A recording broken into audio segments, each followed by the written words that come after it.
Hey, there's that question for real estate agents that it never ends, and it's how's the market? Well, let's talk about how the market is. Here's April 2024 stats. This is from MLS, and MLS is really the most reliable source that you'll find for property data because it's open market sales. It isn't like we can go to tax records, for example, and find out how properties may have exchanged between relatives or other sales that aren't arm's length. But this MLS is the open market, and so it's really important to put a lot of weight on that.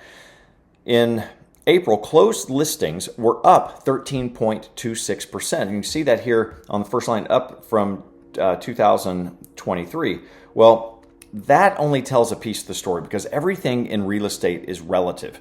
Now, also keep in mind these are metro area sales, so it's including counties of Creek, Okmulgee. You see it right up here at the top: Osage, Pawnee, Rogers, Tulsa. But as closed sales are up 13%, pendings up almost 8%. But here's what the real kicker is, and something to watch is the new listings are up 16%. So you just subtract the 13 and the 16, you get about a 3% difference of increase in inventory. That means more houses are coming on the market than what we're selling.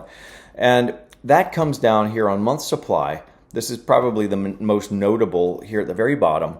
2024, we are up about a half a month in inventory. And what this means is if we stop selling or stop listing houses today, if all realtors just stopped putting new listings into MLS, but they kept selling at the same rate or the same pace, then we would be out of inventory. We would have no more homes to sell in about 2.5 months here. So that's up 25% from last year.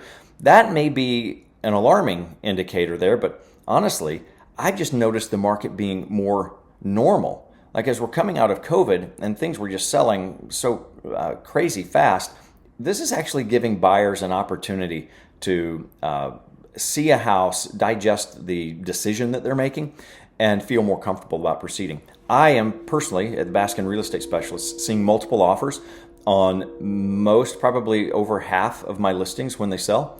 So there's still a lot of competition, and it's important to keep track of these because as we look at this from a multi-county perspective, that does not include considerations of each school district, the type of floor plan, the age of the house, how much land there is.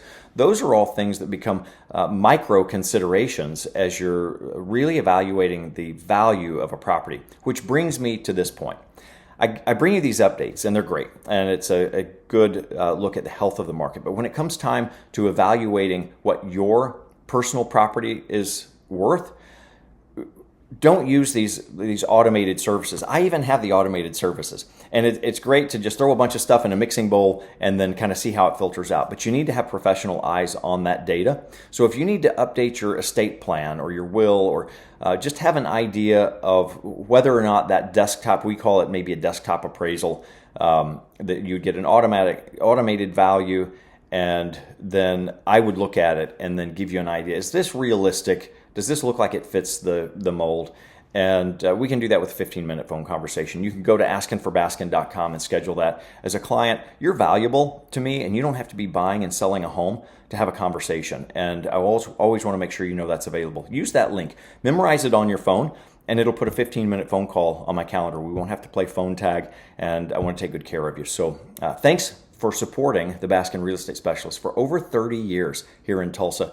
I consider it a privilege and also an honor to be considered your realtor. Thank you.